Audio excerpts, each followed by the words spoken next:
question, je dois vous révéler à nos compatriotes, à toute l'opinion internationale, que Joseph Kabila a 3 plans dans sa gibecière.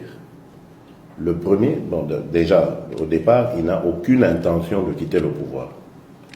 Et donc pour ça, il a déployé 3 stratégies, 3 plans. Le premier, c'était, je parle de ça au passé parce que je ne crois plus qu'il va oser le tenter, c'était le référendum. Là, sa mission était de tuer l'accord, de rendre donc la situation illisible et de venir avec le référendum.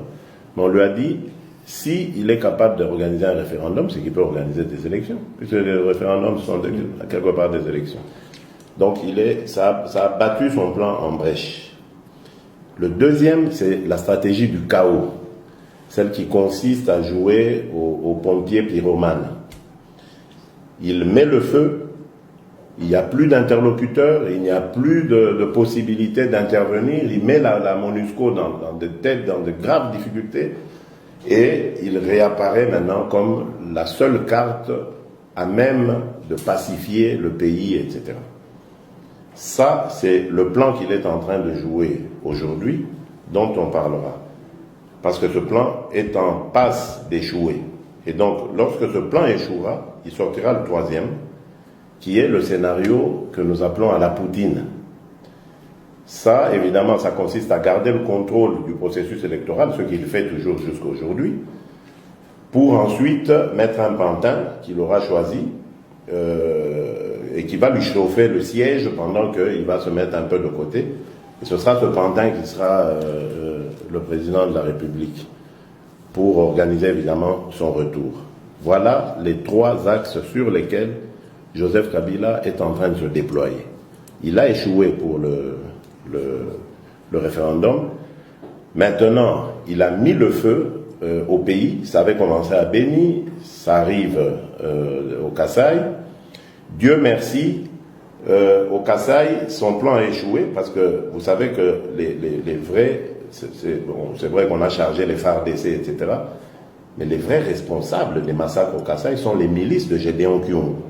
Gédéon Kyungu, un grand criminel dont la place est en prison, mais là, il se retrouve libre et ce sont ces troupes qui ont été emmenées, transposées au Kasaï avec mission de tuer. Aujourd'hui, il y a des révélations parce qu'il y a quand même eu des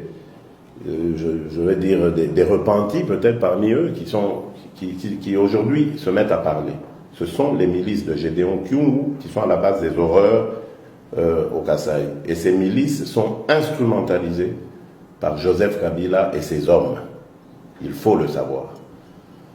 Et voilà pourquoi vous voyez qu'il s'oppose par tous les moyens à une enquête internationale.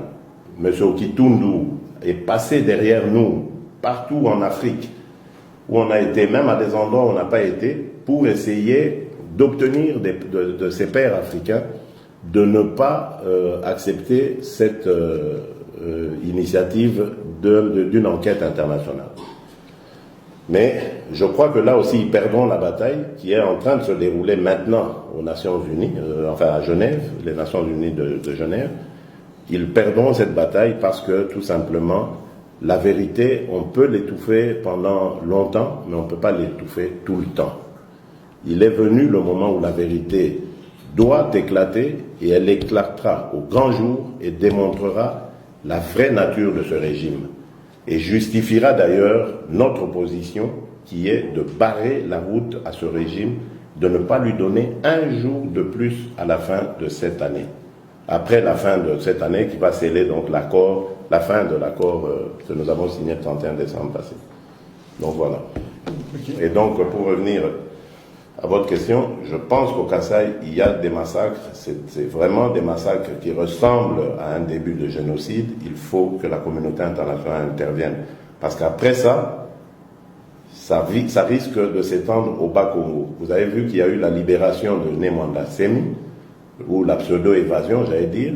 Et cette pseudo-évasion n'est en fait destinée qu'à aller instrumentaliser de nouveau la milice de ces gens-là, de ce monsieur, qui va encore commencer à faire des horreurs et justifier le chaos que Joseph Kabila entend voir s'installer partout au Congo pour apparaître maintenant en pacificateur et donc pouvoir marchander le fait de rester encore à la tête du pays, marchander cela avec la communauté internationale. Mais ça ne marchera pas parce que nous sommes vigilants. Nous allons lui faire barrage complètement. Oui. Deux petites sous-questions. Vous avez dit pseudo-évasion. Vous voulez dire que M. Lemoine Nsenghe est toujours vivant? Oui, moi je crois qu'il est vivant. On l'a fait évader pour justifier ensuite ce que ces milices s'apprêtent à faire. Parce que nous sommes au courant, ces milices veulent aussi en découdre avec le régime, soi-disant. Mais en fait, de bagarre avec le régime, ce sera un scénario concocté par Joseph Kabila. Les autres, évidemment, vont penser naïvement qu'ils sont maintenant à même d'y aller, mais ils vont se faire massacrer. Et dans ce massacre, ça va semer le chaos, le désordre, qui va profiter à Joseph Kabila. Parce qu'à ce moment, il apparaît toujours comme le seul, parce que contrôlant la police et l'armée, qui peut ramener la paix.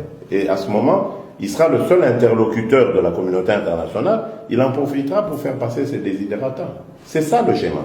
Beaucoup pensent qu'on s'achemine lentement mais sûrement vers l'instauration de l'état de siège. Il va profiter de l'insécurité généralisée pour décréter l'état de siège. L'insécurité qui les généralise, lui. Voilà. Oui. Parce que cette insécurité n'est pas venue d'elle-même. Voilà. Cette insécurité, c'est lui qui l'orchestre, c'est lui qui l'organise, c'est lui qui l'instaure, comme je vous l'ai dit, pour ensuite apparaître comme le seul interlocuteur pouvant donc discuter du retour de la paix. S'il décrétait l'état de siège, quelle serait votre réaction? Mais nous allons condamner cela et nous allons en appeler à la communauté internationale. N'oubliez pas que nous avons des troupes de la MONUSCO, de la mission de l'ONU au Congo. Donc je ne vois pas comment on peut accepter une telle provocation, une telle injure, l'accepter comme ça sans broncher, ça nous étonnerait. Merci. Nous en appellerons donc à la responsabilité de la communauté internationale.